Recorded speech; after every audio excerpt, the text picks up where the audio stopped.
ابو موسیٰ رضی اللہ عنہ روایت کرتے ہیں نبی کریم صلی اللہ علیہ وسلم نے فرمایا اس شخص کی مثال جو اپنے رب کو یاد کرتا ہے اور جو اپنے رب کو یاد نہیں کرتا زندہ اور مردہ جیسے ہے.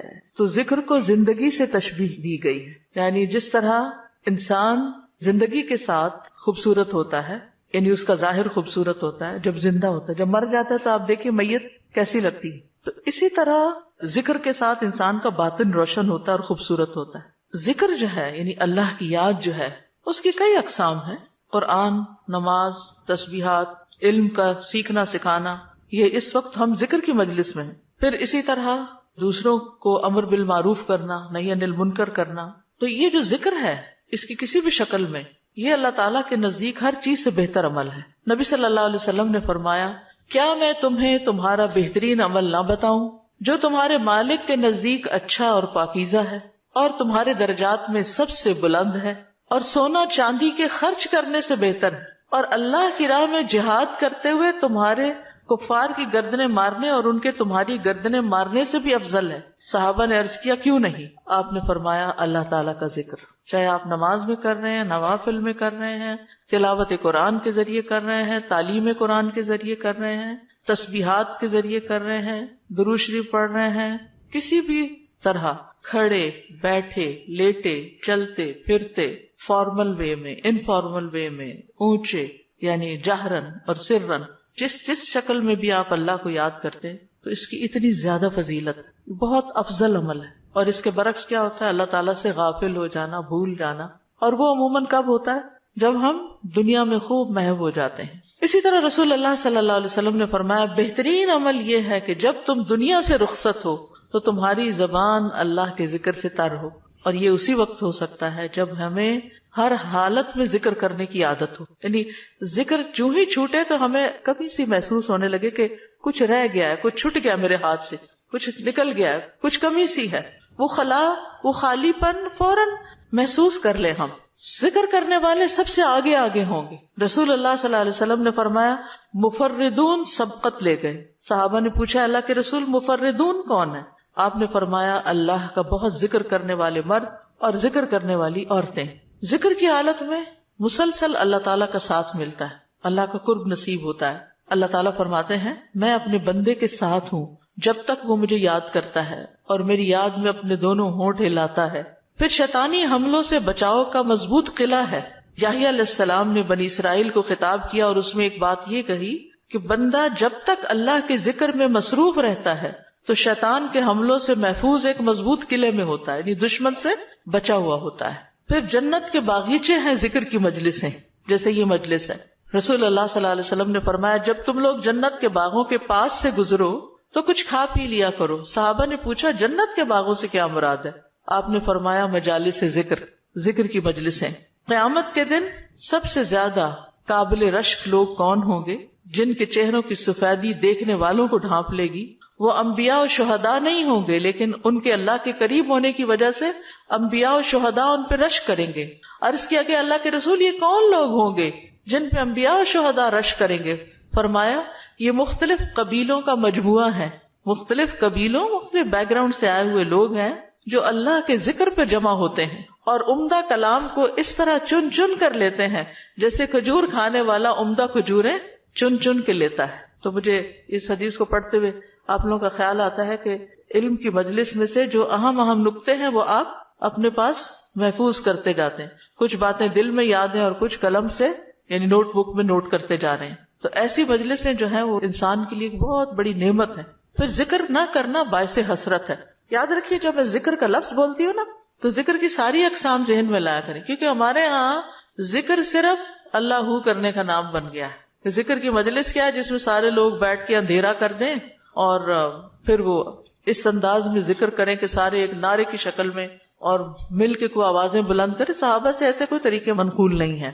وہاں صحابہ کرام نبی صلی اللہ علیہ وسلم کی مجالس میں جو بیٹھ کے علم حاصل کرتے تھے اس کو بھی ذکر کی مجلس سمجھتے تھے اور ویسے بھی اکٹھے بیٹھ کر اللہ کو یاد کرتے تھے. جیسے مسجد نبی میں ایک دفعہ آپ تشریف لے گئے، 2 جماعتیں تھی، کچھ علم سکھا رہے تھے اور کچھ بیٹھ کے ویسے ہی تسبیحات پڑھ رہے تھے اپنی. تو آپ علم والوں کے پاس گئے تو یہ بھی ذکر کی مجلس ہوتی ہے، یعنی علم کا سیکھنا سکھانا، اور بیٹھ کے تسبیح پڑھتے رہنا، ذکر کرتے رہنا، جیسے آپ حرم میں بیٹھ کے کرتے ہیں، کسی مسجد میں بیٹھے ہوتے ہیں، اس کے لیے ضروری نہیں ہوتا کہ کوئی تسبیحات کرنے کے لیے باقاعدہ لوگوں کو دعوت دے کر کوئی ایسے حلقے اکٹھے کیے جائیں۔ ذکر نہ کرنا باعث حسرت ہے۔ نبی صلی اللہ علیہ وسلم نے فرمایا جو لوگ کسی جگہ پر مجلس کریں لیکن اس میں اللہ کا ذکر نہ کریں اور نبی صلی اللہ علیہ وسلم پر درود نہ بھیجیں تو وہ ان کے لیے قیامت کے دن باعث حسرت ہوگی۔ اگرچہ وہ اجر و ثواب کی بنیاد پر جنت میں داخل ہو جائیں گے لیکن انہیں حسرت ہوگی کہ ہم نے یہ وقت کیوں گنوا دیا۔ ذکر نہ کرنے والے بدترین مخلوق ہیں، بد نصیب لوگ ہیں۔ عمرو بن ابسہ سے روایت ہے، رسول اللہ صلی اللہ علیہ وسلم نے فرمایا جب بھی سورج چڑھتا ہے اللہ عز و جل کی ہر ایک مخلوق اللہ عز و جل کی تسبیح اور حمد و ثنا بیان کرتی، یعنی صبح ہوتے ہی ساری مخلوق ذکر میں لگ جاتی، لیکن شیطان اور اولاد آدم میں سے آتا قسم کے لوگ ذکر نہیں کرتے۔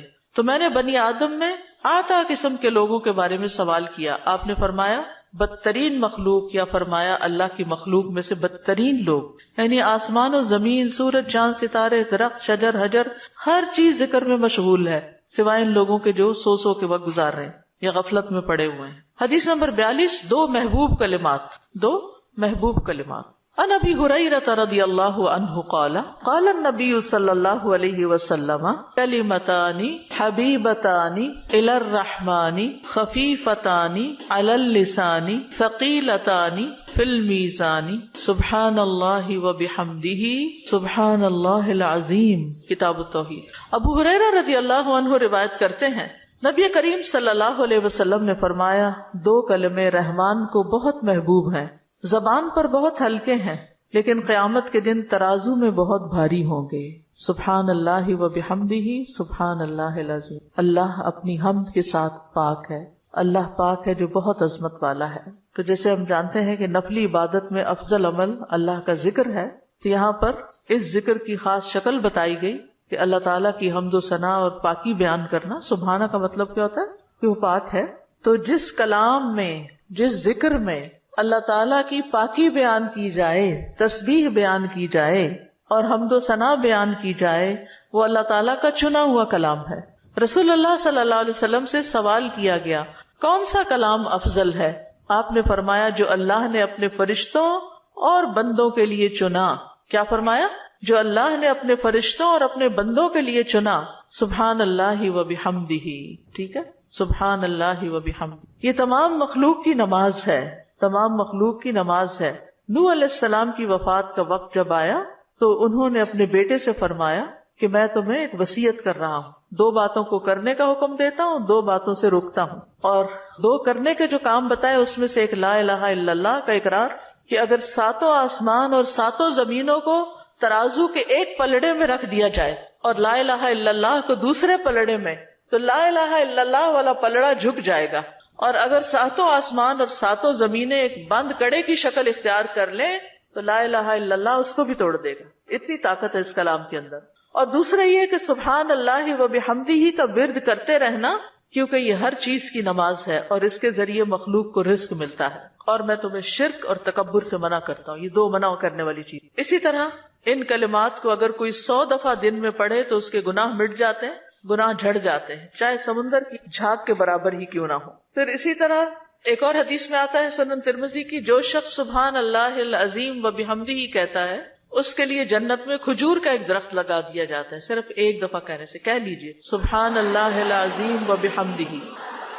اللہ کے راستے میں سونا خرچ کرنے سے بہتر ہے۔ رسول اللہ صلی اللہ علیہ وسلم نے فرمایا جو رات سے خوف کھائے، اکیلا ہونے کی وجہ سے یا ویسے اس کو اندھیرے کا فوبیا ہو، کہ جو رات سے خوف کھائے کہ وہ اس کو پریشان کرے گی، یا مال خرچ کرنے سے بخل کرے کہ دینے کو دل نہ چاہے، یا دشمن سے مقابلہ کرنے سے ڈرے، تو وہ اس قول کی کثرت کر دے سبحان اللہ و بحمدہ، سبحان اللہ و بحمدہ، کیونکہ یہ اللہ کے نزدیک سونے کا پہاڑ اللہ کے راستے میں خرچ کرنے سے زیادہ محبوب ہے۔ ہم میں سے کس کی وسعت ہے کہ سونے کا پہاڑ اللہ کے راستے میں خرچ کرے؟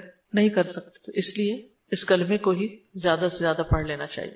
اسی طرح سبحان اللہ، لا الہ الا اللہ، الحمدللہ، یہ کلمات عرش کے ارد گرد چکر لگاتے اور ان کی بھنبھناہٹ ہوتی شہد کی مکھیوں کی بھنبھناہٹ کی طرح، اور وہ اپنے ذکر کرنے والے کی اللہ کے ہاں یاد دلاتے ہیں۔ تو آپ نے فرمایا کیا تم میں سے کوئی یہ پسند نہیں کرتا کہ اس کے لیے کوئی ایسا ہو جو ہمیشہ اللہ کے ہاں اس کی یاد دلائی جاتے رہے، یعنی کوئی ایسا طریقہ ہو کہ ہمیشہ عرش کے ارد گرد آپ کا ذکر ہوتا رہے. قیامت کے دن بھی انسان کا بچاؤ کریں گے، یعنی جہنم سے بچانے کے لیے سبحان اللہ والحمد للہ ولا الہ الا اللہ واللہ اکبر. پھر اہل جنت کا ذکر کیا ہوگا؟ ان کے سانس کے ساتھ ان کو تسبیح و تحمید سکھا دی جائے گی کہ بولنا بھی نہیں پڑے گا، سانس لیں گے اور سانس کے ساتھ اللہ کا ذکر جاری ہو جائے گا.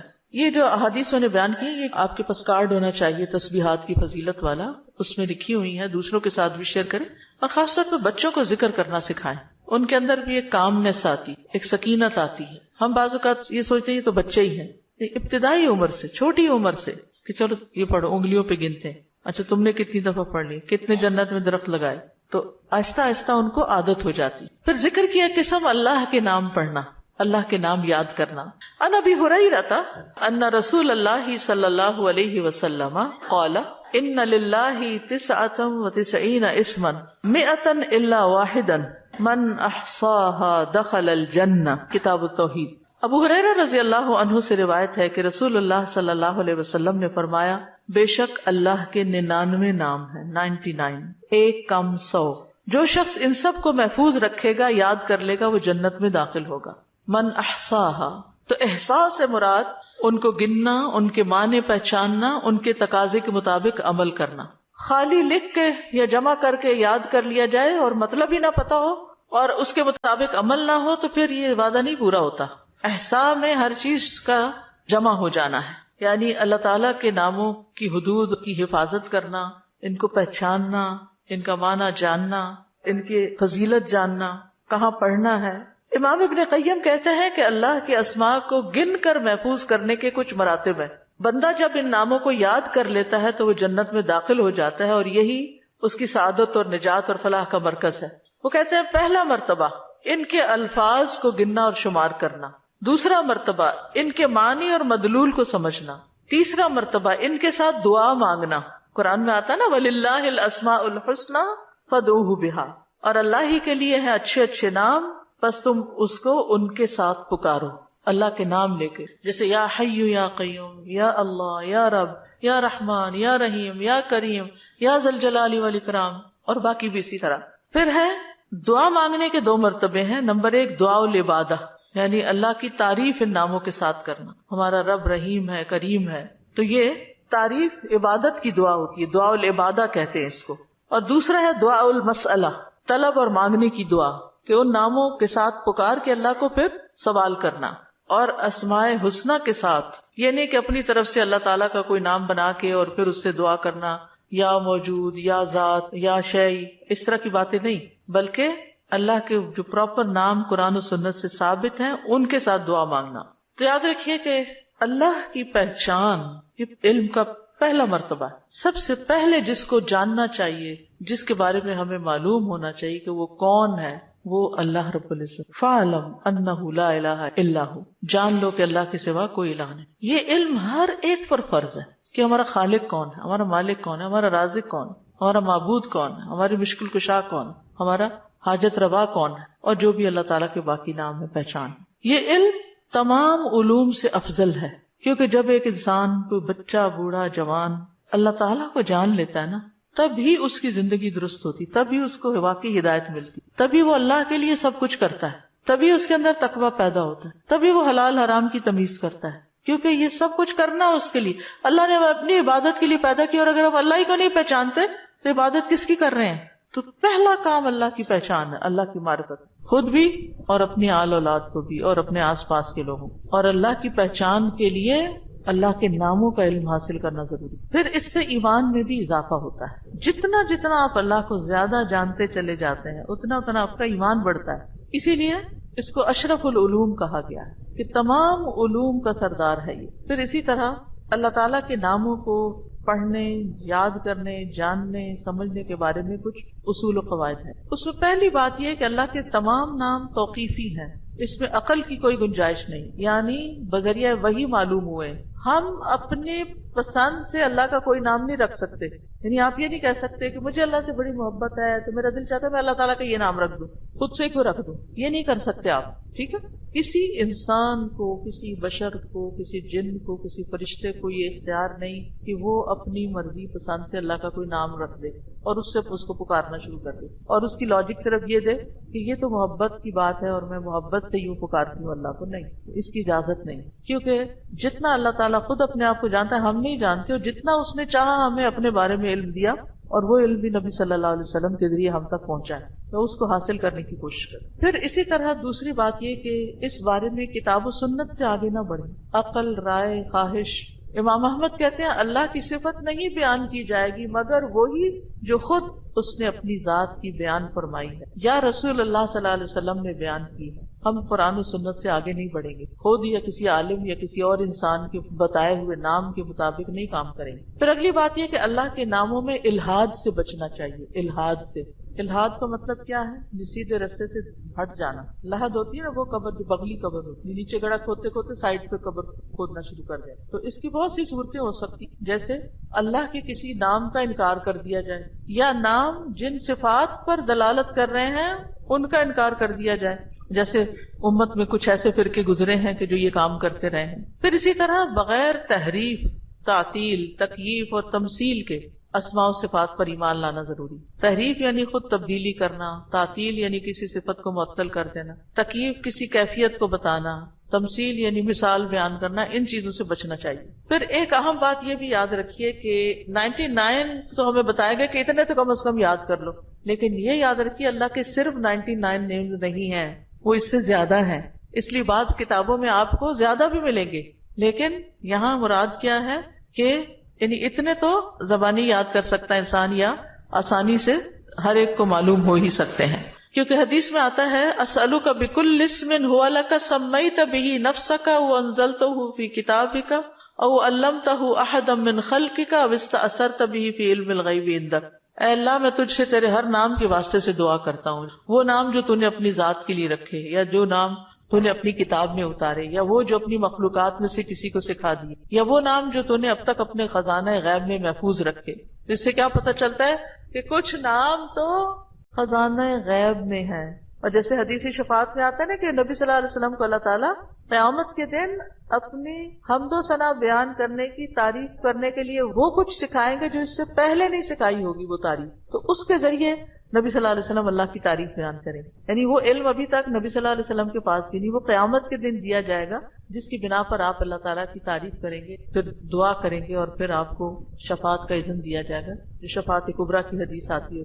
اللہ نے اللہ تعالیٰ کے ناموں کا ایک کارڈ ریوائز کر کے چھاپا تھا, جس میں قرآن اور سنت کی دلیل سے وہ نام دیے گئے ہیں, اور باقی جو تاج کمپنی کے چھپے ہوئے نام, ان میں کچھ نام ایسے ہیں جو اللہ کے نام نہیں ہیں, وہ اللہ تعالیٰ کے افعال ہیں جن سے لوگوں نے خود نام بنا لیے. جیسے المذل اللہ کا نام نہیں ہے, یہ اللہ کا نام نہیں ہے, لیکن ذلت دینے والا اللہ ہے, تو ذل من تشاء, تو اس سے لوگوں نے نام اسم فائل کر کے تو مذل بنا لیا. تو یہ نام نکال دینے چاہیے, ٹھیک ہے, کیونکہ یہ قرآن و سنت سے نہیں ملتے. تو کچھ اللہ تعالیٰ کے نام ہیں, صفات ہیں, اور کچھ افعال بھی ہیں کہ اللہ تعالیٰ کیا کیا کرتا ہے. تو قرآن سے ہمیں وہ بھی پتہ چلتا ہے کہ اللہ تعالیٰ کیا کرتا ہے, اسے زندگی دیتا ہے, موت دیتا ہے, رزق دیتا ہے, وغیرہ وغیرہ. حدیث نمبر 44, پورے یقین کے ساتھ دعا کرنا. دعا بھی ذکری کی ایک قسم ہے. ان انس قال قال رسول اللہ صلی اللہ علیہ وسلم اذا دعوتم اللہ فاعزموا فی الدعاء ولا یقولن احدکم ان شئت فاعتنی فان اللہ لا مستکرہ لہ. انس رضی اللہ عنہ روایت کرتے ہیں کہ رسول اللہ صلی اللہ علیہ وسلم نے فرمایا, جب تم اللہ کو پکارو تو پکارنے میں عزم رکھو, یعنی اچھی طرح پکارو, اور تم میں سے ہرگز کوئی یوں نہ کہے کہ اگر تو مجھے چاہے تو عطا کر دے, چاہے تو نہ کرے. یعنی لکھا ہوا نہیں یہاں, لیکن مطلب یہی بنتا ہے, کیونکہ اللہ کو کوئی بھی مجبور نہیں کر سکتا, ٹھیک ہے. تو یہاں دعا مانگنے کا ادب سکھایا گیا ہے کہ دعا پورے یقین کے ساتھ مانگنی چاہیے. یا اللہ تو دے سکتا ہے, تو مجھے عطا کر. یہ نہ کہے تو چاہے تو عطا کر, وہ تو دینے پہ قادر ہے, اس سے پورے یقین اور عزم کے ساتھ دعا کرے. اسی طرح دعا مانگنے کے کچھ اور آداب بھی ہیں. مسئلہ یہ کہ غافل دل سے دعا نہ کرے, کیونکہ اللہ تعالیٰ بے پرواہ دل کی دعا قبول نہیں کرتا. پھر یقین سے دعا کریں کہ قبولیت کا یقین ہو کہ نہیں اللہ تعالیٰ سنتا ہے, یہ نہیں اب پتہ نہیں سنے گا کہ نہیں، بہت مانگی ہے ابھی تک تو ہماری بات نہیں مانی گئی، پتہ نہیں آگے کیا ہوگا، میری تو سنتا ہی نہیں. نعوذ باللہ ایسی باتیں نہیں کرنی چاہیے. آپ کے اللہ آپ کے تو بس میں ہے سب کچھ، آپ تو سب کچھ کر سکتے ہیں. پھر اسی طرح بغیر ہچکچاہٹ کے رب سے دعا کرنی چاہیے. کس سے؟ بغیر ہچکچاہٹ کے، پورے یقین سے. نبی صلی اللہ علیہ وسلم نے فرمایا جب تم میں سے کوئی آدمی اللہ کے سامنے اپنی خواہش کا اظہار کرے تو وہ زیادہ سے زیادہ مانگے، کیونکہ وہ اپنے رب سے مانگ رہا ہوتا ہے عز و جل سے، وہ سب کچھ کر سکتا ہے. پھر خشوع و خضوع اور عاجزی سے مانگے. ادعوا ربکم تضرعا وخفیا انہ لا يحب المعتدین. پھر گریا و زاری، رو دھو کے مانگے. آپ دیکھیں کس طرح بچے جب انہیں کوئی چیز چاہیے ہوتی ہے تو بلا وجہ بھی رونا شروع کر دیتے ہیں. تکرار اور اصرار سے دعا کریں. نبی صلی اللہ علیہ وسلم بعض اوقات 3 بار ایک دعا دہراتے تھے. آپ نے فرمایا جس شخص نے 3 بار اللہ سے جنت مانگی تو جنت کہتی ہے اللہ اسے جنت میں داخل کر دے، اور جو شخص 3 مرتبہ آگ سے پناہ مانگے تو دوزخ کہتی ہے اللہ اس کو آگ سے پناہ دے دے. پھر دعا میں جلد بازی نہ کرے. تو بندہ جب تک جلد بازی نہ کرے دعا قبول کی جاتی رہتی. یعنی جلد بازی کیا ہے کہ مایوس ہو کے انسان تھک جائے اور دعا مانگنا چھوڑ دے، یہ نہیں ہونا چاہیے. جی استاذہ، جو اللہ تعالیٰ کے جو نام ہے اور جو ان کے صفات ہیں یہ ریلیٹ کرتے ہیں نا آپس میں؟ اس کی ساری صفات اس کے ناموں میں، یعنی ناموں میں ہی اس کی صفات. یعنی ذکر کی ایک قسم جو ہے نا غور و فکر بھی ہے کائنات میں، اور اس کے ذریعے اللہ کو یاد کرنا. کیونکہ جتنی تقصیر ہم کرتے ہیں کمی کوتاہی دعا میں، وہ اسی وجہ سے کرتے ہیں کہ ہمیں اللہ کی پہچان نہیں ہوتی. آپ دیکھیے جب ہمیں لوگوں کی پہچان ہوتی ہے نا کہ کون کتنا سخی ہے تو ہمیں اسی کے مطابق توقع ہوتی. امی سے عیدی اتنی ملے گی اور ابا سے اتنی ملے گی، کیونکہ ہم دونوں کا مزاج پہچانتے ہیں کہ کون کتنا دیتا ہے. اسی طرح خالہ مامی دادی سب کا پتا ہوتا ہے کہ کون کیا کرتا ہے. تو اگر انسانوں کا تھوڑا بہت ہمیں پتا ہوتا ہے اور اس کے مطابق ہی ہماری ایکسپیکٹیشن ہوتی ہے، تو جس کو اللہ کا پتا چل جائے کہ وہ کیا عظیم ہستی ہے، پھر اس کی دعا کی ایکسپیکٹیشن کتنی بڑی ہوگی کہ وہ کیا کچھ نہیں دے سکتا اور کیا کچھ اس سے مانگنا چاہیے. وہ تو کبھی مایوس ہی نہیں ہو سکتا انسان. اساتذہ السلام علیکم. یہ جو ہم لوگ الہدا میں بھی پڑھاتے ہیں نسلوں کا یوم، اس کے اندر بھی یوم عزو آتا ہے، تو کیا کوئی نیا ورژن ہے جس؟ بالکل نیا ورژن بھی ہے. کارڈز لے لیجئے اور نئے ورژن کی ریکارڈنگ بھی ہم نے کروا لی ہوئی ہے.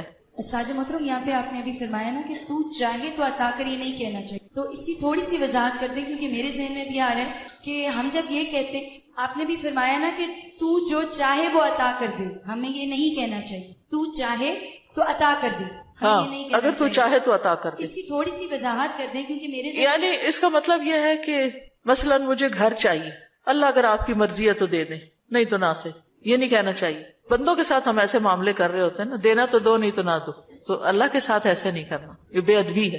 استاذہ یہ جو آپ نے کہا کہ جس کا آخری کلام لا الہ الا اللہ ہوگا تو وہ جنت میں جائے گا، جیسے ہماری آنٹی حالت نیزہ سے 2 دن پہلے ہم نے ان کو پڑھایا، انہوں نے ورد کیا، اس کے بعد وہ کومے میں چلے گئی، تو ان کے لیے ہم یہ امید رکھ سکتے ہیں کہ ان کا آخری کلام یہی ہے لا الہ الا اللہ؟ یعنی آخری بات جو کی وہ لا الہ الا اللہ تھی، چاہے اس کے بعد 1 دن بعد فوت ہوئے یا 2 دن بعد.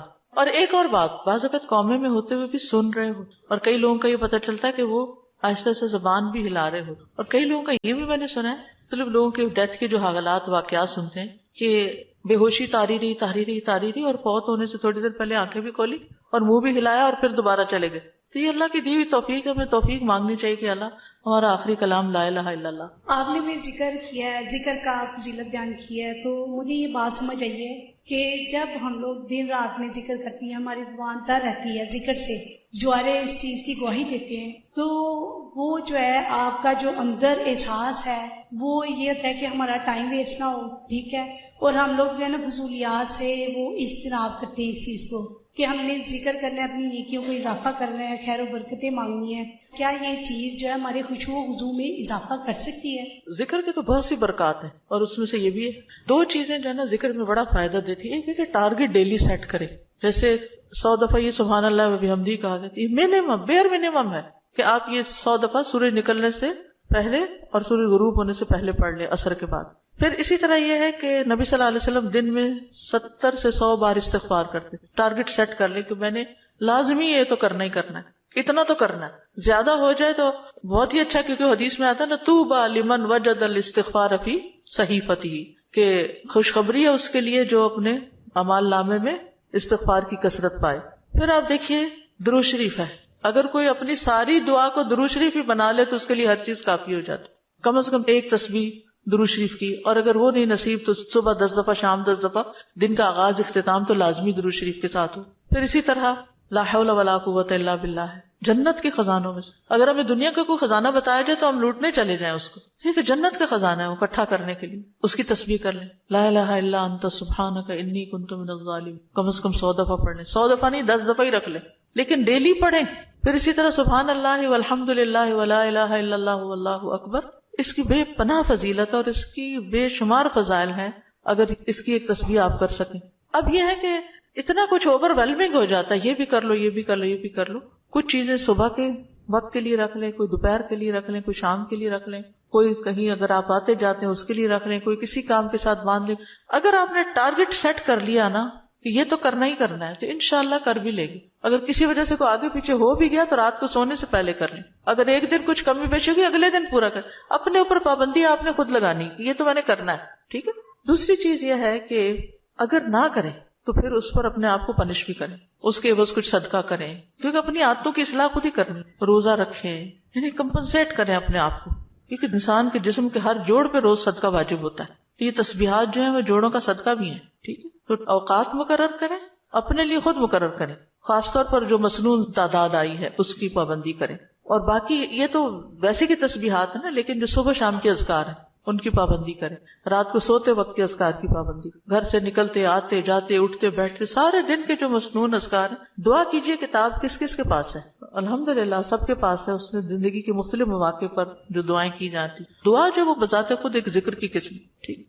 فَإِذَا قَالَ سُبْحَانَكَ اللَّهُمَّ وَبِحَمْدِكَ وَأَثْنَى عَلَى اللَّهِ تَعَالَى بِمَا هُوَ أَهْلُهُ فقد خرج عن الغفلة التي هي حجاب أيضا بينه وبين الله تعالى وأتى بالتحية والثناء الذي يخاطب به الملك عند الدخول عليه تعظيما له وتمجيدا ومقدمة بين يدي حاجته فكان في هذا الثناء من أدب العبودية وتعظیم المعبود ما يستجلب به اقبالہ علیہ ورضاہ عنہ واسعافہ بحوائجہ.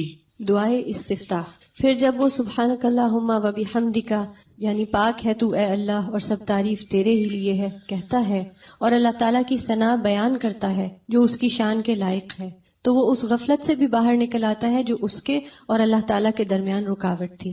وہ اس کی تعظیم اور بزرگی بیان کرنے کے لیے اپنی ضرورت سے پہلے بطور تمہید ایسا تحیہ اور تعریف بجا لائے گا جس طرح بادشاہ کے پاس داخل ہوتے وقت مخاطب کیا جاتا ہے. چنانچہ یہ تعریف بجا لانا عبودیت کے آداب میں سے ہے اور معبود کی تعظیم ہے جس کے ذریعے وہ معبود کو اپنی طرف متوجہ کر لے گا اور اس کی رضا پا لے گا اور اپنی حاجات میں اس کی مدد حاصل کر لے گا. تو یہاں یہ بتاتے ہیں کہ دعا استفتاح پڑھنے کا مقصد کیا ہے، کیوں پڑھی جاتی، اس کا کیا فائدہ ہے، اس سے کیا حاصل ہوتا ہے، اس کا کیا نتیجہ نکلتا ہے. یعنی نماز کا کوئی بھی سٹیپ جو ہے وہ بے مقصد نہیں ہے، بے معنی نہیں ہے. ایسے ہی کچھ چیزوں کو اکٹھا کر کے نماز نہیں بنا دی گئی، بلکہ اس کے پیچھے ایک حکمت ہے. فَإِذَا قَالَ سُبْحَانَكَ اللَّهُمَّ وَبِحَمْدِكَ پھر جب وہ کہتا ہے سبحانک پاک ہے تو، اللہم اے اللہ، وَبِحَمْدِكَ اور ساتھ تیری تعریف کے یا سب تعریف تیرے لیے ہے، وَأَثْنَى عَلَى اللَّهِ تَعَالَى اور وہ ثنا بیان کرتا ہے اللہ سبحانہ تعالیٰ کی، بِمَا هُوَ أَهْلُهُ جس کا وہ اہل ہے، فَقَدْ خَرَجَ عَنِ الْغَفْلَةِ تو تحقیق وہ غفلت سے نکل آتا ہے، الَّتِي هِيَ حِجَابٌ أَيْضًا بَيْنَهُ وَبَيْنَ اللَّهِ تَعَالَى وہ غفلت جو حجاب ہے، ایک پردہ ہے، ایضًا بھی یعنی وہ بھی ایک پردہ ہے اس بندے کے درمیان اور اللہ تعالیٰ کے درمیان. یعنی تعریف شروع کرتے ہی انسان غفلت سے باہر آ جاتا ہے. وَأَتَى بِالتَّحِيَّةِ وَالثَّنَاءِ اور وہ پیش کرتا ہے تحیہ سلام اور ثنا تعریف، الذی وہ جو یخاطب بہ الملک جس سے بادشاہ کو خطاب کیا جاتا ہے. یعنی کسی دنیاوی بادشاہ کے پاس بھی انسان جب حاضر ہوتا ہے اس کے دربار میں تو سب سے پہلے اس کی تعریف کرتا ہے. عند الدخول علیہ اس کے پاس داخل ہونے کے وقت، تعظیما لہ وتمجیدا اس کی تعظیم کرتے ہوئے اور اس کی بزرگی بیان کرتے ہوئے، ومقدمتا بین یدی حاجتہ اور اپنی حاجت پیش کرنے سے پہلے تمہید کے طور پر، مقدمہ تمہید یعنی مقدمے کے طور پر، فکان فی ھذا الثناء، تو یہ تعریف جو ہے اس میں، من ادب العبودیتی، یہ عبودیت کے آداب یا مینرز میں سے ہے، وتعظیم المعبودی، اور معبود کی تعظیم ہے، یعنی یہ اللہ سبحانہ تعالیٰ کی تعظیم کے لیے ہم ثنا پڑھتے ہیں شروع میں، سبحانک اللہم وبحمدک وتبارک اسمک وغیرہ، ما یستجلب بہ اقبالہ علیہ، جس کے ذریعے وہ کھینچ لاتا ہے یا متوجہ کر لیتا ہے اللہ سبحانہ تعالیٰ کی توجہ اپنی طرف، اقبالہ علیہ، اس کی توجہ اپنی طرف، ورضاہ عنہ، اور اس کی رضا، واسعافہ بحوائجہ، اور اس کی مدد کرنا۔ اسعاف آپ نے دیکھا ہوگا فرسٹ ایڈ کی جو ایمبولینسز ہوتی ہیں ان کے اوپر لکھا ہوتا ہے، یعنی فوری مدد طلب کرنا، بحوائجہ، اپنی حاجات میں۔ تو یہ تعریف انسان کے لیے بہت فائدہ مند ثابت ہوتی ہے۔ کیا کیا فائدے اس میں بتائے گئے ہیں؟ نمبر 1، انسان غفلت سے نکل آتا ہے، ٹھیک ہے، خرج عن الغفلۃ التی ہی حجاب ایضا بینہ و بین اللہ تعالی۔ دوسری بات کیا ہے کہ وہ ملاقات سے پہلے یا ابتدا میں، جیسے کسی بھی بادشاہ کے پاس جانے کا ایک ادب، ایک پروٹوکول ہوتا ہے، تو یہاں بندہ تحیہ اور ثنا سے کام لیتا ہے، اور اس سے کیا فائدہ ہوتا ہے کہ ایک تو جو ہمارے اوپر ادب آداب کا حق ہے وہ ادا ہوتا ہے، دوسری طرف یہ کہ معبود کی تعظیم ہوتی ہے، معبود یا رب ہماری طرف متوجہ ہوتا ہے، وہ راضی ہوتا ہے، اور بندے کی مدد کرنے میں وہ جلدی کرتا ہے۔ تو یہ فائدے ہیں دراصل ثنا پڑھنے کے۔ حقیقت یہ ہے کہ اللہ سبحانہ تعالیٰ کی ذات ہی قابل تعریف ہے۔ سورۃ ہود میں آتا ہے، انہ حمید مجید، بے شک وہ بے حد تعریف کیا گیا، بڑی شان والا ہے، یعنی اللہ سبحانہ تعالیٰ کی شان بڑی بلند ہے، تو اس کی تعریف ہونی ہی چاہیے۔